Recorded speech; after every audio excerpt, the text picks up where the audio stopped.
Hey guys, you should know I have two favorite things in life when it comes to gaming, Grand Theft Auto and zombies.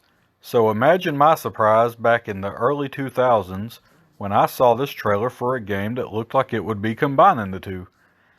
This is the E3 trailer for a game called Dead Rush from Activision and Treyarch that would have been released on PlayStation 2, GameCube, and Xbox.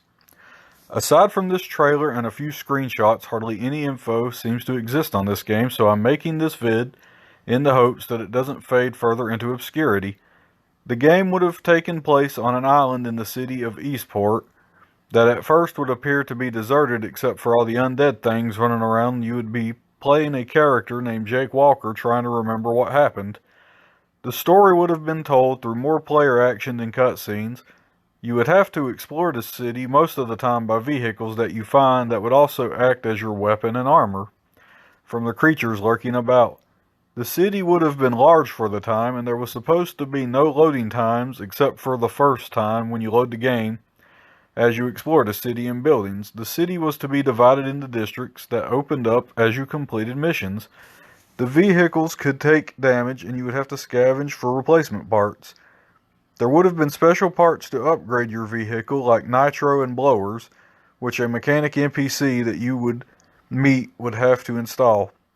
What would have also set this game apart was the events that would happen while you drove around, like when an aftershock triggers a fire in a building and the undead attack the people barricaded inside, and you could decide whether to help or not. From the few articles I've found, it seems that an earthquake hit the island, causing massive destruction and black clouds to form all over the place.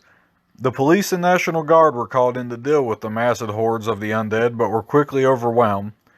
The government blows the bridges to the mainland, trapping anyone on the island. The story starts with Jake waking up on the island, injured with no memory of what happened. He is equipped with a handgun and a communication device that he uses to contact a woman named Cass. There would be more creatures than just zombies, as the trailer shows us some four-legged dog-type monsters. You could run around on foot, where it would play like a third-person shooter, but a vehicle is a way better option. In addition to the vehicle as a weapon, you would have access to other weapons like a machete, shotguns, grenade launchers, and flares. Sadly, about 2 months after its showing at 2004 E3, it was cancelled with the only reason given by Activision Publishing CEO at the time, Ron Dornick, who was quoted as saying, "We gave it an opportunity, but it didn't meet our standards as a big proposition." Personally, I think it would have been a hit at the time and can only hope they come back to it one day, but after this long, it's not looking very likely. I made this vid to raise awareness of the video game that never was. I'm not sure if I'll continue this series of vids, as I had planned on making this as a one-off vid, unless something else piques my interest.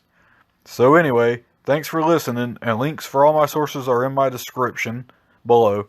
See you next time. Sergeant Zombie, signing off.